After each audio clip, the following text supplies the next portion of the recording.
Hi, I'm Amy, and today I am making crispy gnocchi with spinach. And you are not going to believe how easy this is. It starts with a baked potato. For those of you who don't know what gnocchi is, it's an Italian dumpling, and it can either be made with potato or ricotta cheese. I really wanted like the potato dumpling effect, and I was inspired by a bunch of different recipes to make this, but I sort of made it up. And I really like it. I mean, it's something that I've been making since we've all been home.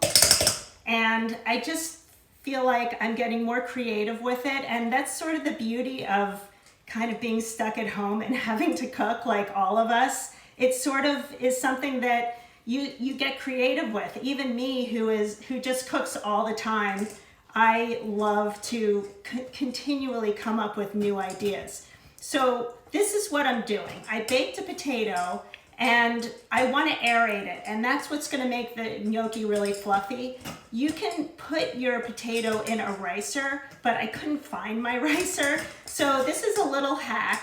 You take a colander, like a metal strainer, and put the potato in the strainer and just keep pushing down and pushing all of the potato through the strainer. And I'm almost done. I kind of want to have a big reveal and show you what this looks like because it's really cool. And it takes like this ordinary baked potato and it makes it into something really fluffy, which is total technique and exactly what you need to do for your gnocchi. Someone was asking me about gnocchi the other day, and they were like, this is like my gnocchi always turns out so gluey. I don't know what I'm doing wrong. And what's happening is she was actually putting her potatoes in the food processor, and that was releasing all the starch. And that does not make the potato do well when it's cooked. So anyway, I'm gonna show you what this looks like. Isn't that so cool? So that's the other side of the colander, and I'm just gonna bang it into my bowl and scrape it off.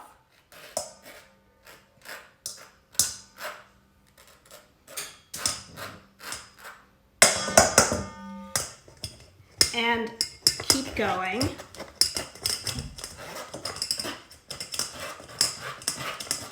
Until there's really nothing left.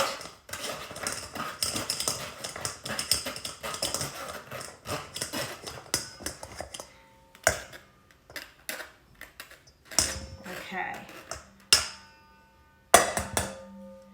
So put that aside, and then to this I'm going to add a little bit of flour. And here's a really easy, really the only way to measure flour. I want about a quarter cup. Actually, I think I want a little bit less. So I'm gonna spoon my flour into my measuring cup. And if it was all the way up to the top, I would just scrape it off like that. But this potato did not yield a whole lot. So I'm just gonna stir this. And it looks really crumbly. But here's what's cool. I'm going to turn this out to my work surface and I'm going to shape it, and it's going to come together really quickly because there's a lot of moisture in potatoes and it really wants to absorb all of the flour. And don't worry, I'll put all of the measurements in my recipe, but this is basically what it looks like. Katie has a question, Mom. Yeah, Katie. Why don't you sift your flour? I actually should sift my flour. I just find it doesn't really matter. A lot of recipes call for sifting flour, and I find that if I use this method, then it's all I need to do and it works out really well. By spooning the flour in like this, it's sort of like sifting. Okay, so I wasn't thrilled with how this turned out. I think the potato was just I don't know, maybe the potato was a little undercooked. So luckily, I made one about an hour ago because I really wanted to just make sure that I had something good to go. And I'm gonna make this for dinner tonight and I wanted a whole lot. So here's my gnocchi. This is 1 potato and a quarter cup of flour. And I'll show you a little trick. It's a bonus recipe. This is what you can do with your leftover potato skins. I put cheese on top and I just put it under the broiler, topped it with some sour cream and some chives. So I'm gonna put that over here. Willie, you can have that for lunch if you want. So this is what the gnocchi looks like. It's like in a 1/2-inch roll, and I'm just gonna cut 1/2-inch pieces, just like this. Oh, by the way, I added some salt to this too, like a big pinch, which I call like a 1/2 teaspoon. So here's my gnocchi, and I'm gonna bring this over. Come over here, Will.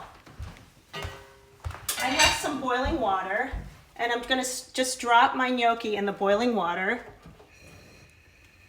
And this is how you know when it's done. It will float up to the top. You don't wanna crowd the pan. You wanna put in, like, I would say, I'll probably put in this many, maybe 10. And it'll eventually, like in 30 seconds, the gnocchi's gonna start to come right up. And that's all it is. It's potato, flour, and a little salt. And then once that comes up to the top, I'm gonna pull it out of my water and immediately put it into my skillet, which has some butter in it. This is a 1/2 stick of butter. I am going to brown them, and that is the dish, just like that. It's like a 10-minute recipe, and it's like pretty sophisticated. Mom, where'd you learn to make this recipe? I was looking, well, actually, Katie really wanted me to make gnocchi, and I was kind of like, I don't know, that's like too complicated. I don't really feel like doing that. I'm just a home cook. And I sort of started to research it a little bit, and I realized it's not that complicated at all. So I started to play around with it, and it really works out well. I mean, I don't know if this is traditionally Italian. I know a lot of gnocchi is shaped a little differently in Italy. You know, there's like the tine of a fork that kind of makes a ridge mark, and I'm not doing that. But anyway, I am going to put my gnocchi into my butter, and the butter is nice and brown and toasty. The reason why this is sort of sputtering up is because I took the gnocchi right out of the boiling water.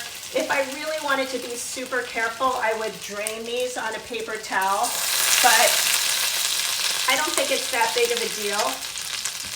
So the gnocchi's cooking, and while that's happening on this side of the pan, I'm gonna leave that alone for a little bit, and I'm gonna grab some spinach, and I'm gonna put my spinach on the other side. And this is sort of something I made up. I love spinach.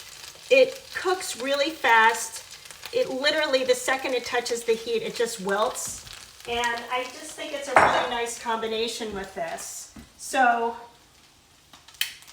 while the gnocchi's cooking, I'm just gonna turn my spinach with a little bit of butter. And this looks like a big pile of spinach. This is gonna literally cook down to nothing.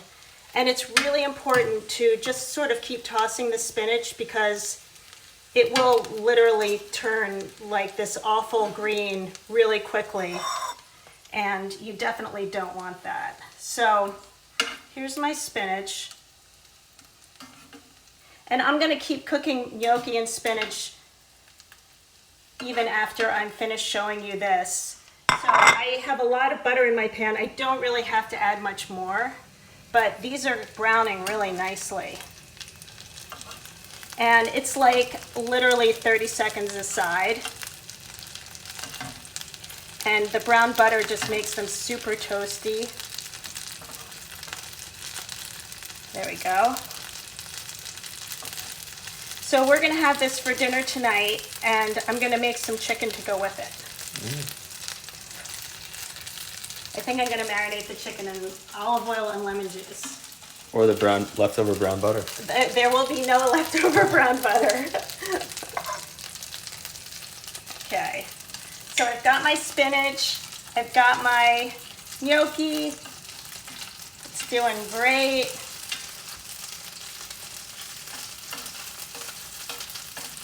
You'd make this, wouldn't you? Well, it's like 5 ingredients. It's Give it a really shot. not that hard. Special occasion dinner. You and your roommates? You ever get back to normal life? All right. So these are looking amazing.